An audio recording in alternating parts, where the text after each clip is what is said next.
Dan. Hey, how are you? Good. Long time no see. It looks so green. It has been a minute. Well, yeah, honestly, I think like all of us, I was just tired of being in my house, so I assembled a backyard that I could work in. So I'm as happy as I've been in a long time. And I'm sure you've done a lot of these Zoom calls and interviews, and people will just savage if your background isn't good. All right, is You that know, better the now? background of your it's beautiful. Awesome. Okay, Well, lost you for a second. So, all right. So how are you? and All right. I'm doing good. Yeah, we're making it up here. Thank you for joining us at radio.com. I was just bragging to your fans about, I see a lot. I love it when I don't even hardly have to prepare for an interview. I mean, these guys, they love you and have great questions. They're brilliant. They're brilliant. They're very perceptive. Yeah, I mean, I can't. So many, and they covered all the bases. I'm going to try. I was trying not to put my glasses on, but I can't pretend anymore. I have to. First of all, obviously, you're the latest star to be unmasked from The Masked Singer, and a lot of the questions get right to those right off the bat because people want it. They want all. K Life says, "Were you shocked at how long it took the?" Yes. Yes and no. I mean, I think I didn't assume that anybody would recognize my voice right off the bat. I felt like the fans would, right? Because they know me better than anybody. But I honestly didn't. I didn't expect anybody to recognize my voice or figure it out for quite some time. I had a feeling it was going to take a while. Did you get to pick your costume? Did you? I did. Yeah. I did. Because we kind of signed up early, and I had a few to choose from. So, and I was between a couple different costumes, but I think what we decided was I loved the astronaut. We all loved the team. The team and I talked about it, and between Astro and the other costume that I was looking at, Astronaut represented Wild Blue and future things versus other things were just kind of talking about past subjects. And I felt like the astronaut was just looking to the future. There's so much unknown about being an astronaut. And also happy Astronaut Day today. It is Astronaut Day. I don't know if you knew that. But yeah, so also this is Cole coming into the frame. So I just wanted you to say hey to my dog. Come here. Yeah, we just felt like the astronaut costume was very representative of the future and kind of unknown travel and adventure in general. Do you know what I mean? It's in the album title there, Wild Blue. It's very, I'm a little slow.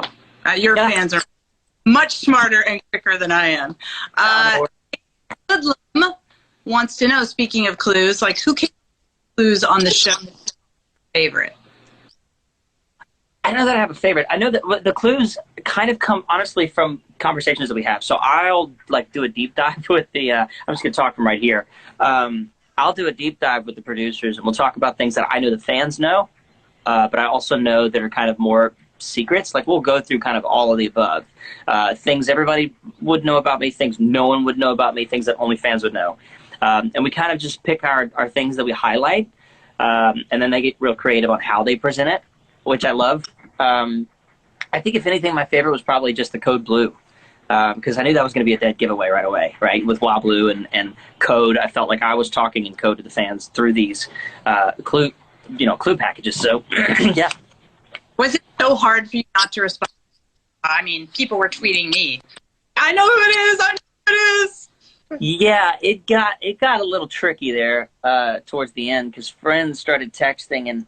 Luckily, most of them were really respectful, and if I didn't respond to them, they didn't ask any more questions.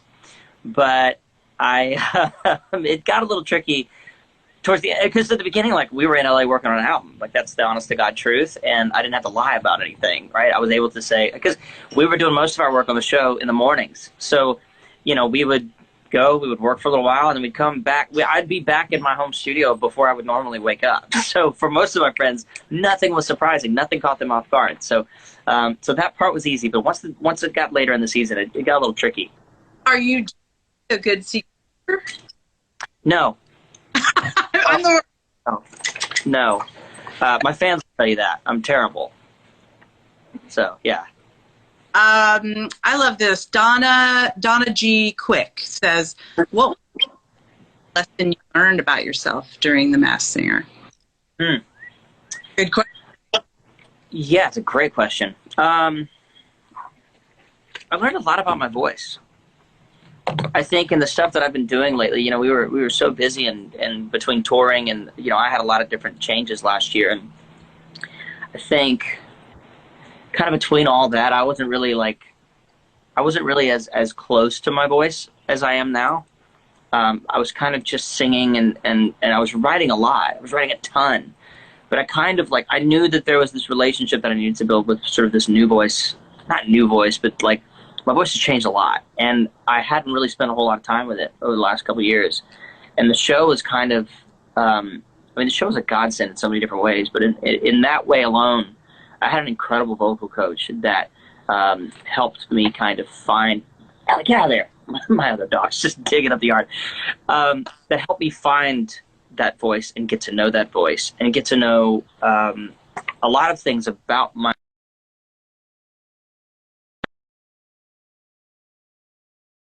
Because it sounds ridiculous, but they are connected, and what you feel definitely comes through in your performance. And I think I just learned how important that is, And it seems like you gained a lot of new fans.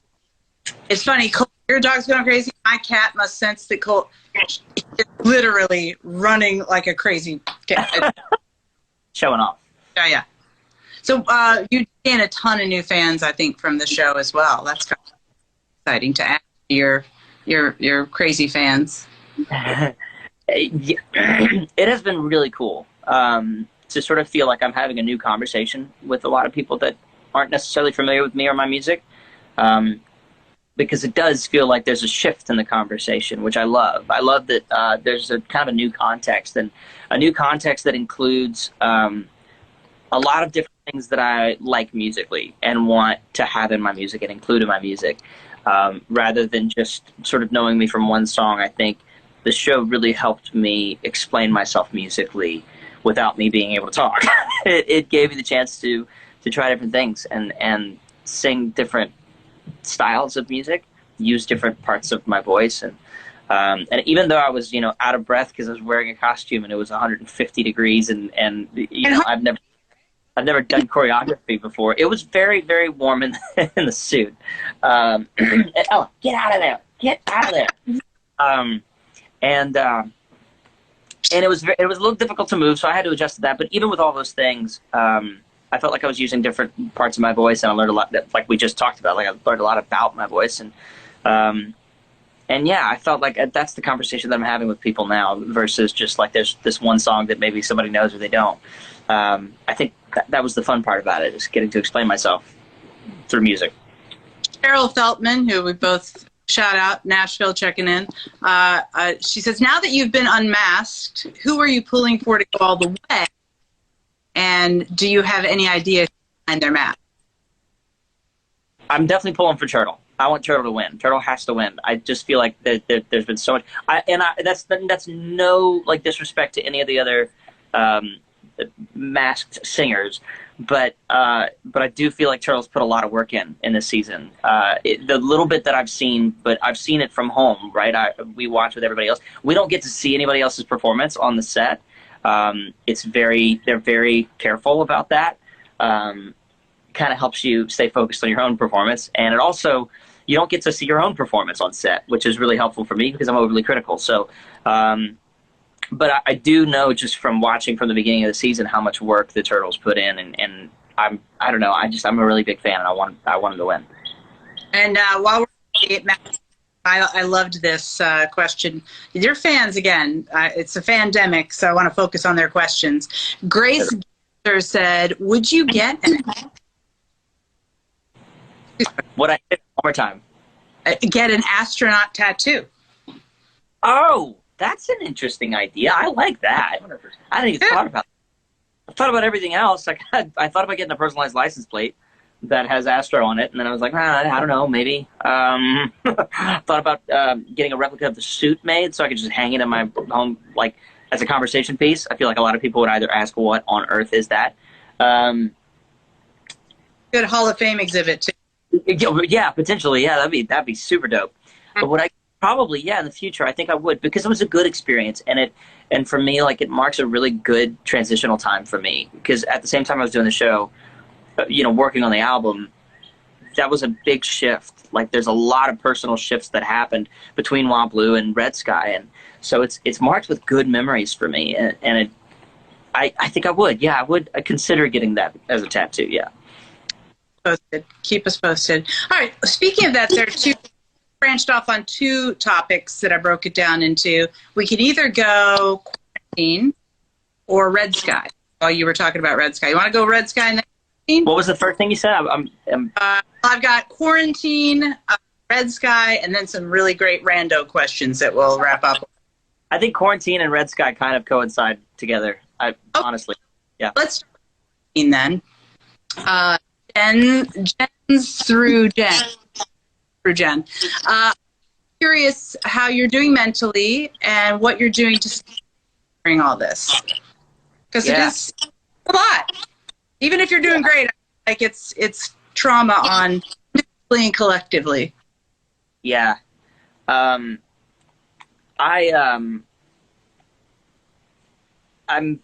processing it. I think just like everybody else, honestly, trying to pivot where I can, you know what I mean? And change where I'm putting my energy and how we're productive. I still have the same desires. So, to play live, to make music, to create music, and to connect with people.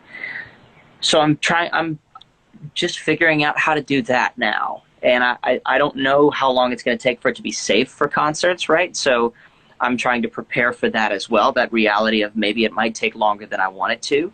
So if it does, how do I create those experiences? How do I make experiences still for music and not just settle for,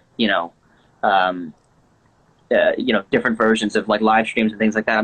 We're trying to get creative, but I think the one place where I put the most energy is just diving into the record, like my dog's diving into the hole again back here. It gave, originally, because we were going to be on tour, it was going to be a lot of tour, work on the album, which I'm okay with. But if I'm being honest with you, I think it's really great it's just great when I get to dive into music. And I'm kind of using this time as a hint that I should, and I am.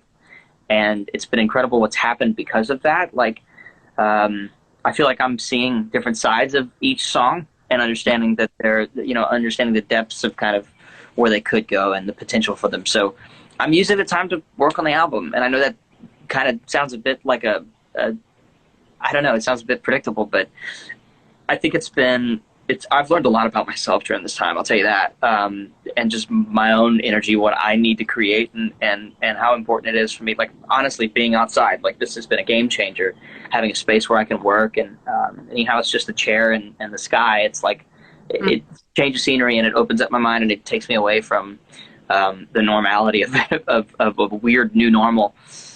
And yeah, just kind of I'm learning how to feed my own fire. This is something that I talk about on Red Sky quite a lot, is feeding your fire. But I'm learning what it takes, what I need to keep that fire burning, Yeah, I think it's forced us all to kind of slow the train down a little, and an opportunity to hit the reset button. And what is there, I'm sure, like everybody, we've all had moments of it's really, I think there's a lot of not sure good is what the word, but I think there's good stuff that will come from us. I think there is a lot of positivity. There's a lot of people with really refreshing outlooks and great approaches on how to maintain sanity.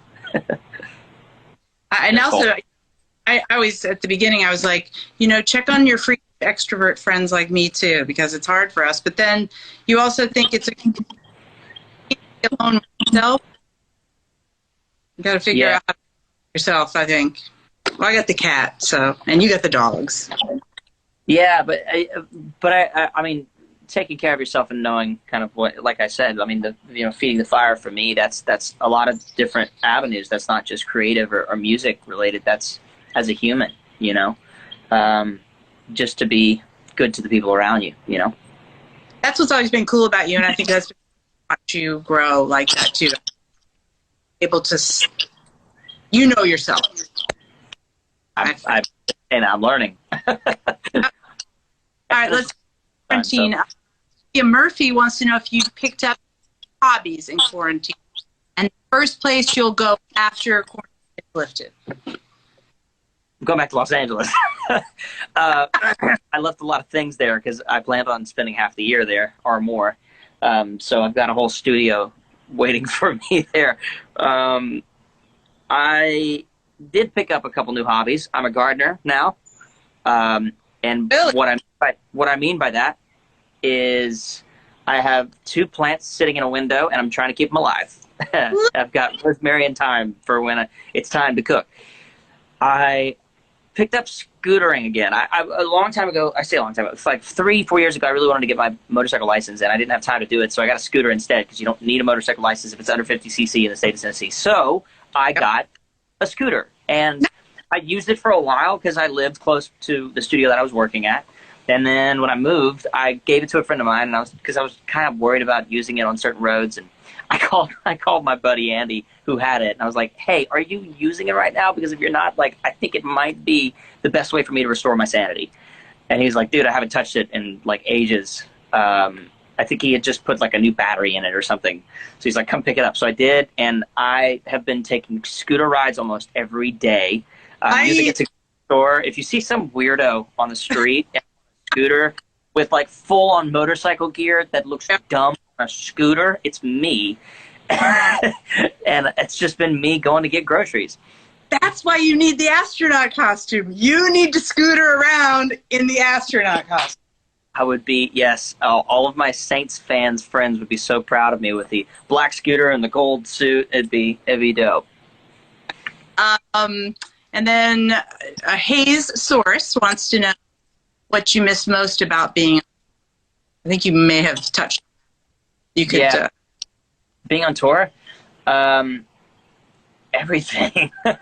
I was really excited about the show for this year because it was kind of a nice bridge into the new chapter. And I was really excited to play more of Wild Blue because last year, you know, for so many of the shows we played, Wild Blue wasn't even out. So I kind of felt like I shouldn't play stuff that's not out. I miss building the show. I miss putting on the show. I miss that feeling of being in front of people making music and like that unity that brings. I you know, no kidding around about that. I just really miss that. Yeah, I think it's so much. Cole back? What's Cole? Cole back? Yeah, he's back. All right, talk about Red Sky. I've got some great questions about that. Obviously, you've already touched a lot on that, but Bastion Mavencourt wants to know, will we have to wait months for Red Sky, or are you near? I wouldn't say we're nearing the finish. The combination, the way that Wild Blue and Red Sky sort of exist together is has a bit of nuance to it, and that's the part I'm excited to dive into because up until now, those pieces that I love about certain albums, well, yeah, I wasn't really able to dive into it like I am now. So, with that said, I'm finishing it kind of one song at a time. I'm working on all of them at the same time, but like really diving in and finishing one at a time and trying to figure out what should come first and what should be the first thing off the album. We're not nearing the finish line, but we're also not anywhere near the beginning. We're way more than halfway through this album, and I feel like it's starting. I'm starting to see the shape. So we're not. I wouldn't say like, you know, tons of time in between now and whatever the release date is. I just don't know what the release date is yet. But we could be talking about it in the you know, within a very short amount of time. Are you? Oh, good. Oh, there's a little nugget. Those artists that, like, when you hear a song, you can find a painter who looks at it and goes, "Okay, done. I can leave that alone." Or if yeah, I didn't think so. If you happen to hear a song, an old song, like, I wish I'd have done it that way, or What? Yeah. Yeah, there's always that, there's the old, you've heard it. You never finish an album, you just run out of time, money, or resources. Um, uh, yeah, I mean, because I still look at Wild Blue. We were talking about this today. There's like 5 or 6 things off of Wild Blue that didn't make it to Wild Blue. Um, whether it be a full song or like there was an intro to the album that I wrote that really kind of like sets the whole album up and explains like, I know that a lot of this is coming out of nowhere. New music, like new styles of music represented, new lyrics we're talking about. And it was kind of just a general introduction that I kind of assumed, hey, if you're going to skip it, you're going to skip it. It doesn't matter. There's things like that I look back on when I listen to Wild Blue now that I'm trying to find a way for them to be released and for them to come out. And yeah, you can definitely go down the rabbit hole. Although I will say I'm really proud of myself because I'm producing something for somebody else right now. And I was able to sit here yesterday, listen to that on the speakers, and for the first time say, that's done. I feel great about that. There's nothing more I can contribute. There's nothing more anyone can do. It says what it needs to say. If I do anything more, I'm just screwing it up. So I'm hoping I can apply that to my own process, in the next couple of months. I bet you're good as a producer. I love exercising, using those chops. It's fun. It's really fun because you don't get the excuse of, well, it's my record and I feel attached to this certain thing, so it needs to be. Like, you don't get, like, you're not the why. As an artist, I have the why. And I have the purpose and I have the reason. And there's a backstory for every single thing that we do. There's intentionality behind it. When you're working for another artist, you have to put the pieces together. You have to build the house that they designed, right? And I love that challenge because it's such a great, it's such a great exercise for me to take my own selfishness out of it and make sure that somebody else walks away with a piece of music that they want to sing for the rest of their life and that they want to perform for the rest of their life and want to share. And it's just so great to help to tell somebody else's story. I've always enjoyed working on other people's work. It's not something that I think will overtake my own passion for my own music anytime soon. But I really enjoy it, and it's a great exercise for me. And I feel like I'm always better on my own music after I've done that. All right, one more Red Sky question before we move to the great questions. Hunting Hayes, double S, says, explain the meaning behind the name Red Sky. There are a lot. There are a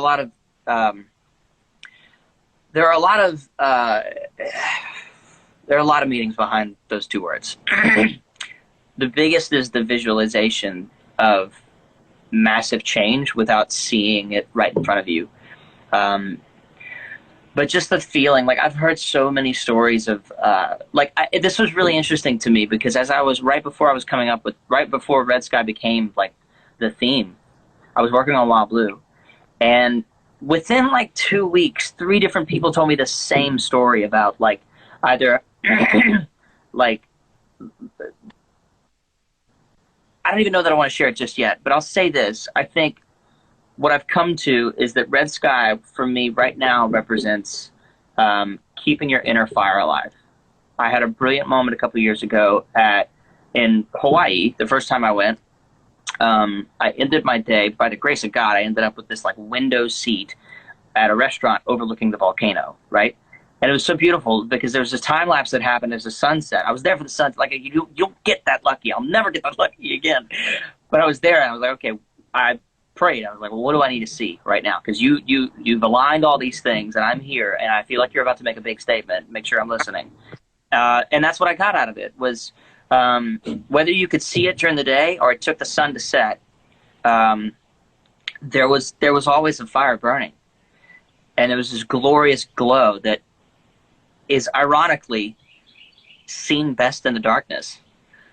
And there was something really poetic about that. And I think ever since then, I just love the concept of Red Sky because it talks about your fire inside. And I think that's been something that's been really close to my heart lately. Super cool. And so back to Red Sky, drop it like your last album, just... No, this will be different. This will be very different. And by very different, all I mean is there's always intentionality. There's always purpose behind everything that we do. And I think that this album will be released. Put it this way, every single detail about this album will mean something. and every single release date will have a very specific purpose. And I think that's one of the things that I'm so excited about is kind of, yeah, changing of the terms, I guess. Mm-hmm. Yeah, I love the volcano stories. Epic. That's really cool. And the like seeing those signs. Yeah, I feel like you sometimes when you hear the same thing over, you're like, okay, I got it. Yeah. All right, now the rando questions. You're fast again. This was like so fun. Taylor. Okay, Taylor learned behavior says if you had to describe life right now with a song, what would? Any doesn't say it. Yeah. Either still, or does it have to be one of mine or anything? It's Okay, I will so freestyle it. a set of 10 songs. Either still, it depends on the time of the day, but it's either still or madness. I feel like madness is incredibly applicable right now, just because there is love, there is good, as we were just talking. Like, I think it's, there are certain people that are shining lights of positivity, and I think there is good if you look, and you can, if you look for it, you will find it. And also still, as hard as it is for somebody like me, I've been reminded of how important that is, and being still and kind of just like processing everything, both internally and externally. So I'm going to stick with madness, though. I think madness is the one for right now. Totally rando. Back to what you're saying about Red Sky. I was thinking of that old adage, Red Sky night, sailor's delight. There's some connection there. Taylor Sharon's 29. This is good. I'm serious. Your fans rock. These are great questions. I might steal these, like my list of like go-to questions. Random questions. Any songs you wish? Is there a song? Wish that was my song. Yeah, there's a beautiful song that I was supposed to cut a while back, and it wasn't mine, which is rare for me. And not because I don't like outside songs. It's just, there's a lot. I have a lot that I need to say and a lot that I want to write about. So after writing 200 songs, you want to focus on your craft and make sure that you've done the best job you can. But there's this one song that I believe Jaron Johnson and John Knight wrote, and it just is so emotional and so beautiful, and it just talks about the hook is even if no one hears you. It says you got to say what you got to say. You got to play what you got to play, even if there ain't no crowd. You have to say what you say what you need to say, or say what you got to say. Anyway, it's just one of the most beautiful poetic, like love letters to art, I guess, or love letters to your passion project, whatever that is, right? But not even be a project, right? It might be, your dedication to someone or something, like that. So it really knocked me off my feet, and I hope that the world gets to hear it, either by me or by somebody in the near future. It's just too good. Taylor, also, I just noticed it's hard to notice the comments while we're talking, but she just said, thanks for answering my question. Haniac Zone, when taking pictures in the suit, knowing no one can see your face, did you smile or not? Yeah, every single time. That's a great...